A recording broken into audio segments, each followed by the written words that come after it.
We did stuff today. Yeah. Early stuff. Early stuff on a Saturday. Went to Bryce's writing group finally. Yes. Took over. Yeah. I said, my name's Caleb and I write fiction. And everyone was like, oh my God, this guy's handsome. Just laid it out on the table. Smacked it right on the table. I brought every book I've ever been published in, threw it on the table and said, this is where you want to be, see? I was an old-timey newspaper man. Yeah, this is what you want to do, see? Waist up to your nipples. Yeah. I want a picture of Spider-Man. I want him yesterday. It was a good talk. It went overtime. Of course, Bryce was fucking 30 minutes late. You're right. So we're sitting there like assholes. Like, I don't know those people. I don't even know if that's the writing group. We're just in there like, there's some people talking. Should we just go sit and find out it's like a knitting group? Right. I like knitting. We did that, and then we did a Murakami Minute, and we got mad at driving, and I don't know. We went to Barnes & Noble, too. Right. Looked at all the books I can't afford. You're right. Neither one of us got anything. Didn't need anything. Just went there because it was there. I got coffee. You did get your coffee. Got my Barnes & Noble high octane. I don't know what it is about the Starbucks at Barnes & Noble, but they got some strong coffee. Stronger than regular Starbucks. So is that it? I got some records, too. You got some records? Got some Black Puma records. I'm anxious to listen to those. I haven't listened to the other ones I bought, like the other records I bought last weekend. I'm saying you probably won't get a chance to listen to them this weekend. Nah, I got a bunch of dumb shit to do. Anything else? Writing news. Because we decided we needed to have a writing episode since we don't do that anymore. I have been... You've been nibbling at some stuff, right? Slowly nibbling at my story. I had like a paragraph a day. But it is progress. And knowing you, at least the paragraphs are probably decent sized. Yeah, like 3 sentences. There you go. No, I'm getting some good stuff. I'm getting some good ass dialogue. I'm getting some of that dialogue that wins you awards. I'm gonna give me a Newbery Award. Oh yeah. I'm gonna give me a Fosbury Award. I'm gonna give me an Asbury Award. Yeah. Something's got to be real. Gonna give me a Hugo. Yeah. Not writing sci-fi. A Nebula, also sci-fi. Is Hugo sci-fi? I think it is. I can't. Isn't it Bram Stoker? Stoker, that's horror. I'm gonna get an award for someday for probably Smut. I'm gonna get a participation trophy. At least that's a trophy. Yeah. Get something. Anyway, that's all. I don't got any more cold open stuff. No, that's what we did today. So we're gonna talk about pacing. Yes, pacing. We are doing a bad job of pacing these cold open. Yeah, this is like a mildly warm open. So we'll be back in a moment. Maybe we'll talk. Maybe we won't. I don't know. No? Episode's just 3 minutes long. Shit, cold open. And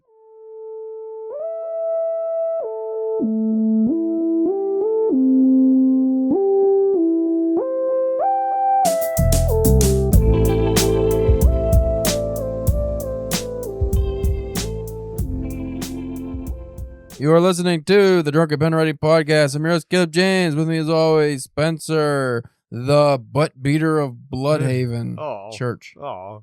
Actually, I think it's supposed to be like Bloodhaven because it has like the umlauts. The Bloodhaven. Yeah, Bloodhaven, I think, is how it's technically supposed to. I don't like it.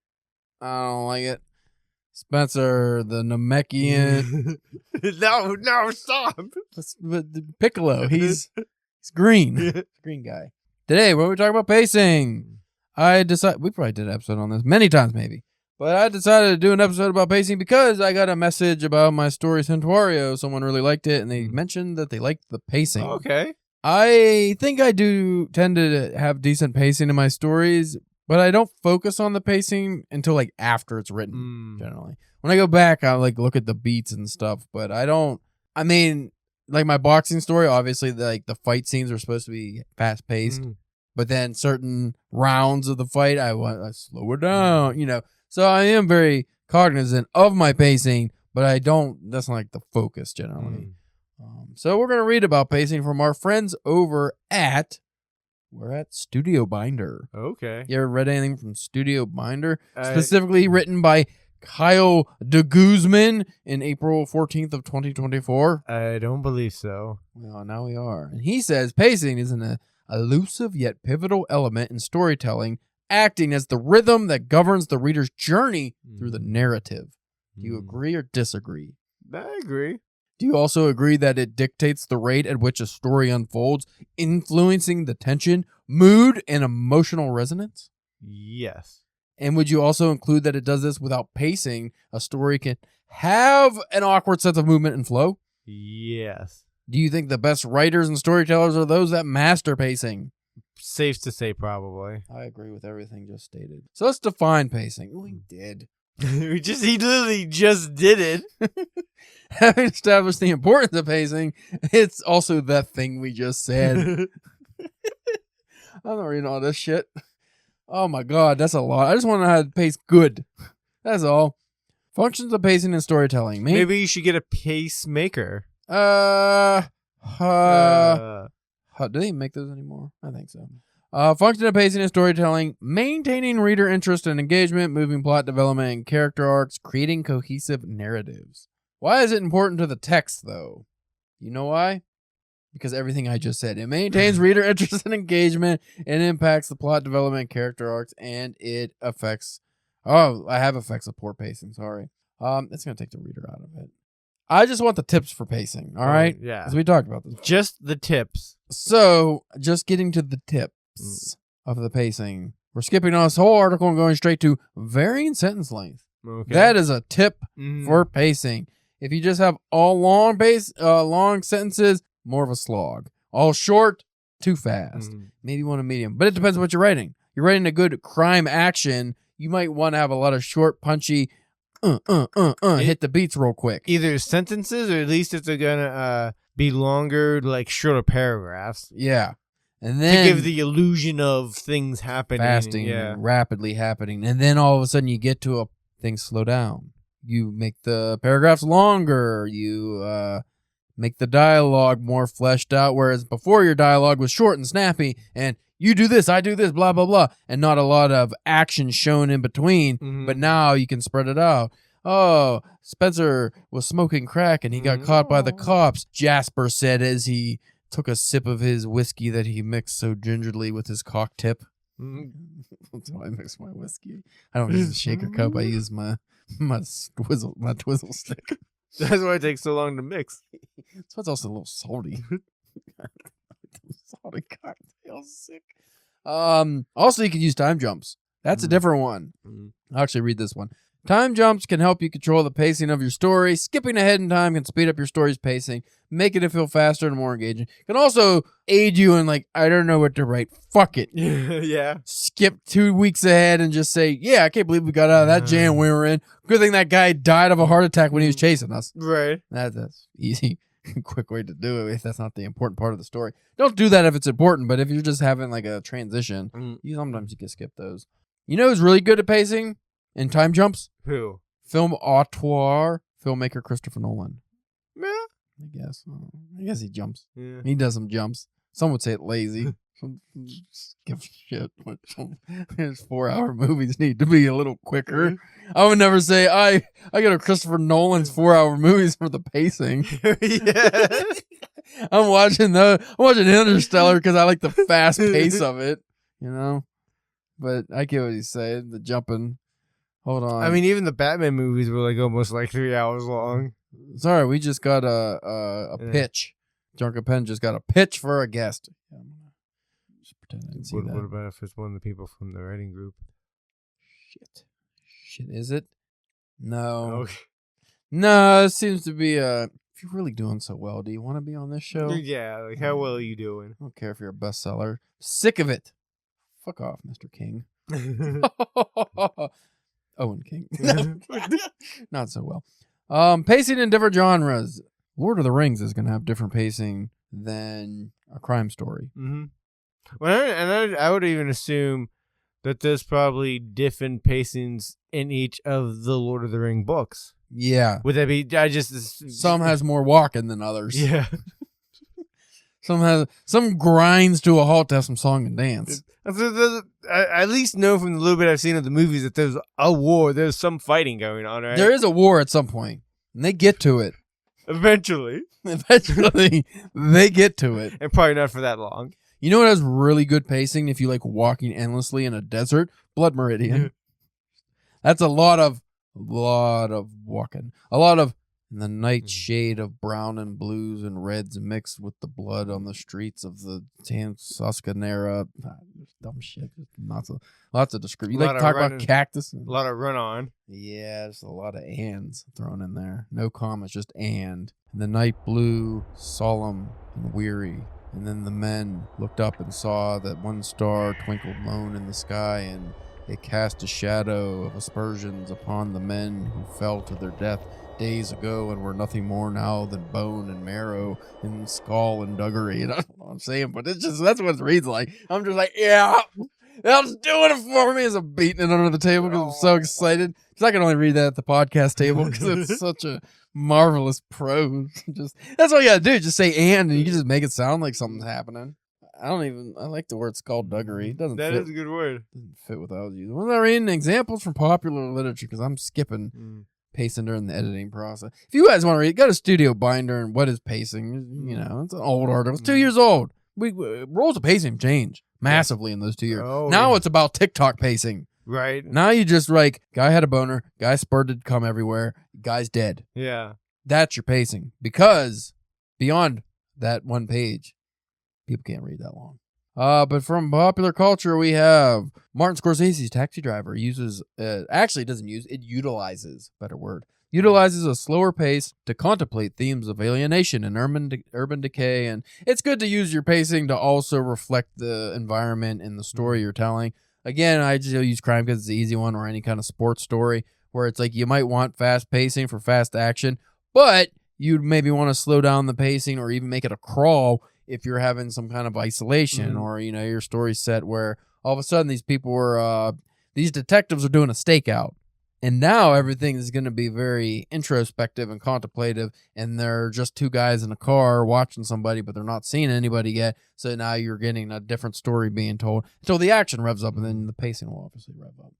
I feel like pacing is one of those things people instinctively do. Yeah. It's not something that they they don't do it. They don't mean to do it? They don't mean to do it. What is story structure? I don't care. I don't care about that article. I don't care about that guy, Kyle. Well, I was gonna ask you, since you like, you know, you've read, you know, some very difficult work and just even like longer things and stuff. What out of those you think like maybe some of the best / worst pacing, or? 'Cause, okay, like let me like, what about like Jerusalem? Pacing of Jerusalem.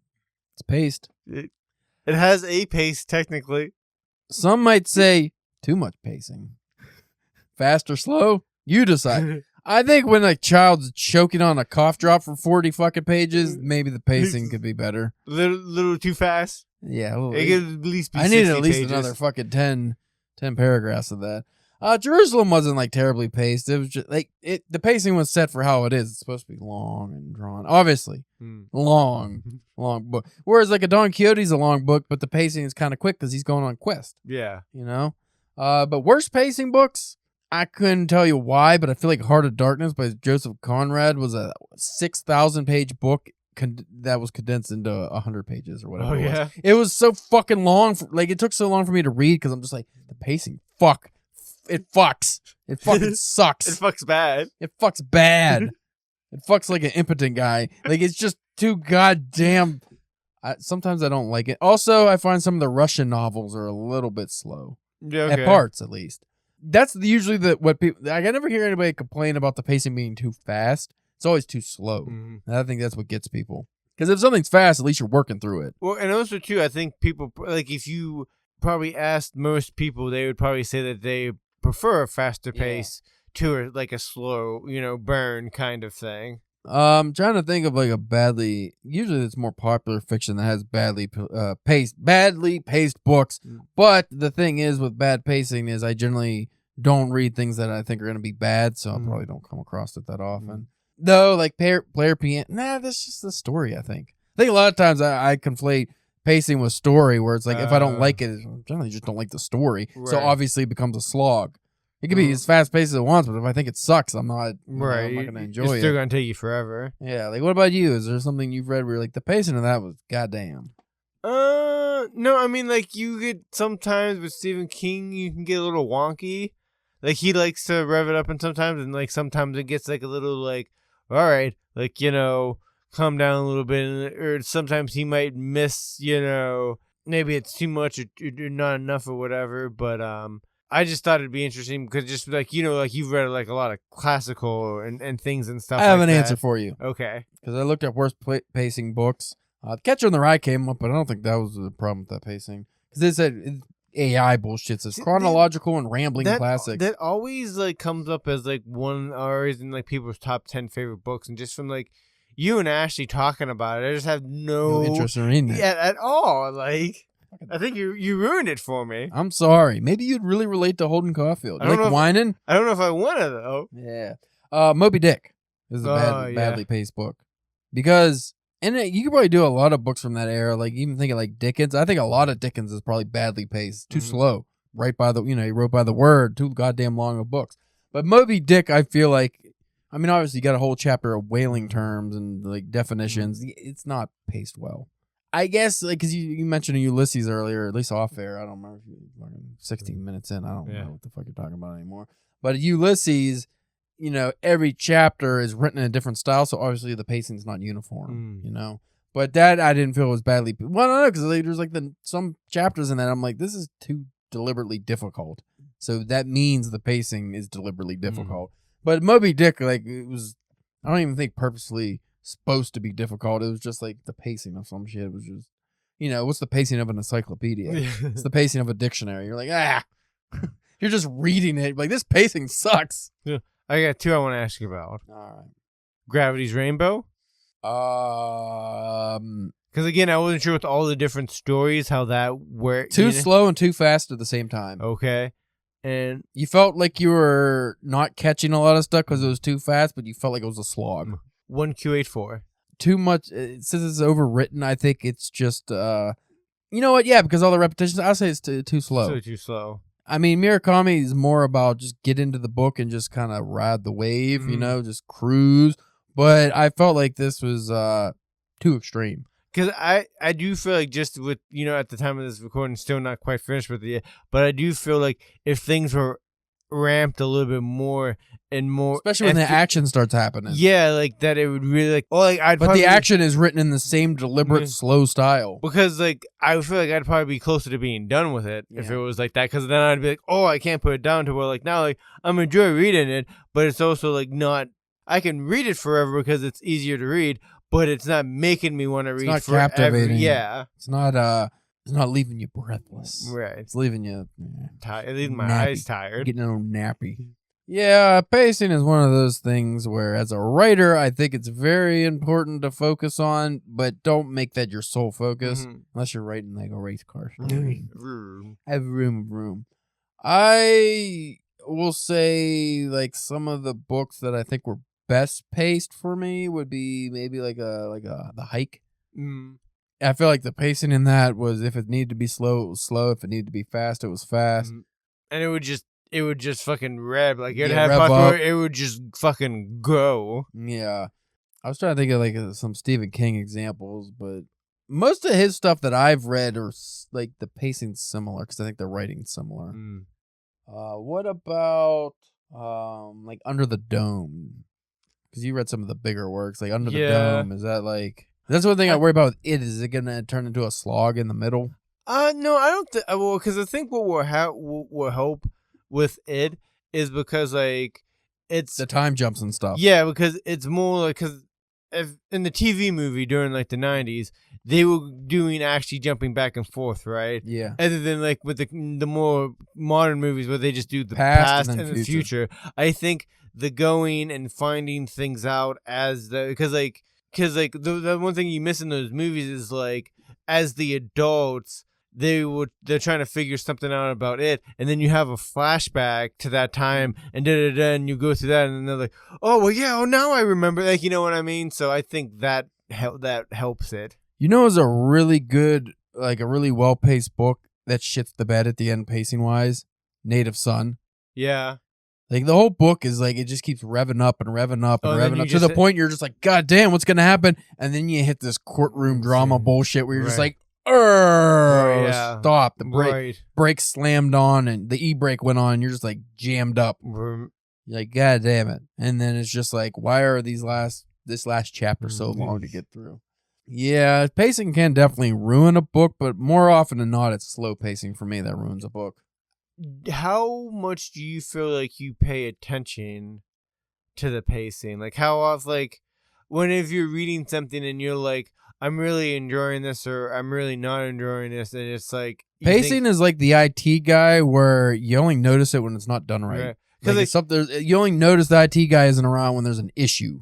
Because like we talked, like we were saying earlier, like as we're actively writing of like trying to keep the pace up. Like I do keep that in mind, but I feel like I plot so well that like this is gonna happen, and to make this to have that, like you know what I mean. Story beats That as long as I don't fuck up on how I tell that or get there, like you know what I mean, that that will have the effect that I want, either big slow build up or fast going, like you know what I mean. But also, we're writing short stories mostly. True. So let's say you're writing even a novella, like okay, the story you have now. Let's say you wanted to make it 30,000 words. Yeah. Well, if your main character, you need like backstory, like how Murakami does in 1Q84. Not to that degree, but like, because he has like fucking characters where you get their whole backstory, their childhood. But you have to do character development more than a short story.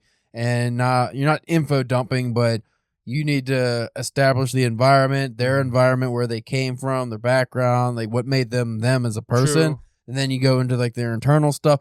How do you do all that and keep the pacing like, that's when it gets a little tricky. It's one thing just to write a monster story where there's a lot of action. Yeah. But when you actually have to like really care about the characters in the monster story more than just I want them eaten or not eaten, that's where it gets tricky.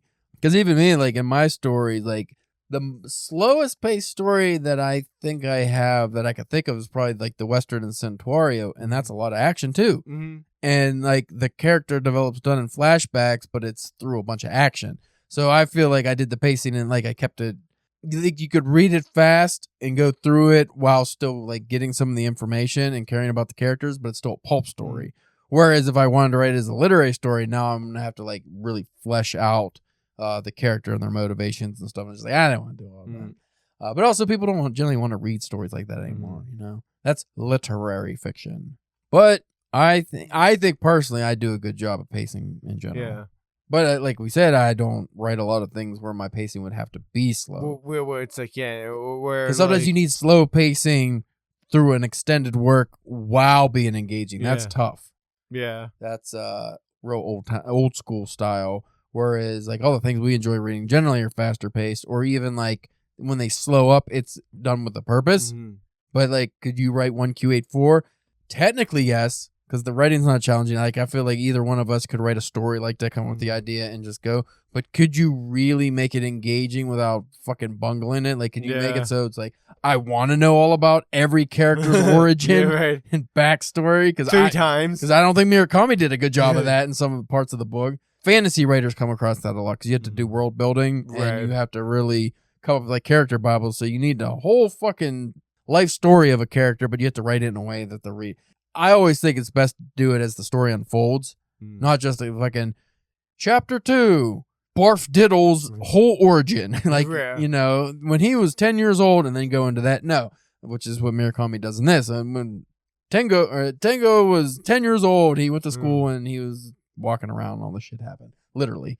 I think it's better just to be like, some parts of dialogue, or maybe a character comes across a photo album and then that unveils some clues to a character's background. Or maybe a character finds a letter they used to have, or they're writing a letter. There's a lot of ways to do it where the pacing is well done, and there's a lot of ways where a lazy writer just says, I'm going to tell you everything. Yeah. Don't tell everything. Show if you can. That's my advice, and I don't know if I stick to it that well, but I do always like the idea of spreading out information throughout a story.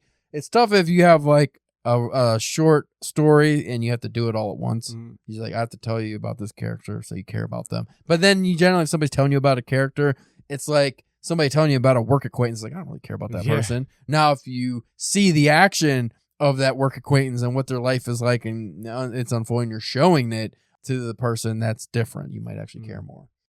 Any parting words, Spencer? I don't believe so. I think we pretty much covered it as best as we could without reading the article. Yeah. Folks, if you want to check us out, and this is a deliberately short episode because I got some long book Murakami minute episodes I got edited. So if you want to check us out at DPW Podcast on Instagram, Facebook, YouTube, or Twitter. That's what you would do if you were having a writing group and two guys with a podcast come and you mention the podcast, but you say the name wrong. And also, you don't give any information where these people could find the podcast. That's how you do it. You find it at DPW Podcast on these platforms. That's what I would do if I was hosting any kind of writing group. Yeah. It's neither here nor there. Spencer's OnlyFans, he is in Bloodhaven, a.k.a. Bloodhaven, or wherever the fuck it is. And he is... he's banging butts or beating butts? Beating butts, I think. Bloody butts. No, they're not bloody. They might be after you're done with them. Bloody butts, you know what? Bloodhaven. We'll go literary. He's bludgeoning butts. Yes. Cigarette butts. Yes. Cleaning up the streets. Stamping them out. Dang smokers. Yeah, you nasty. He's You're nasty. Nasty. You can check me out, CalebJamesK.com. Another way I would get people to find out my works would be to go and suggest they go to that website where I have a whole publication history. Because if I was to tell a bunch of people, strangers to Caleb, that he has a lot of work published, I would probably tell them how they can go about finding said work. Right. So that's how you'd find that work if you were interested to check it out, CalebJamesK.com. Spencer doesn't have a website because for some reason he keeps forgetting to make one. Because you could do one for free. Oh, yeah? Yeah, you don't have to pay for it. Because you could just do like SpencerChurchAuthor.com/WordPress. Oh. And I think that's like a free version or Okay. a discount version. It's just when you buy the domain and get the fancy profiles. But if you just wanted to share work, you make it like a blog. Anyway, we thank you for listening, and we'll check you out next week with a different episode.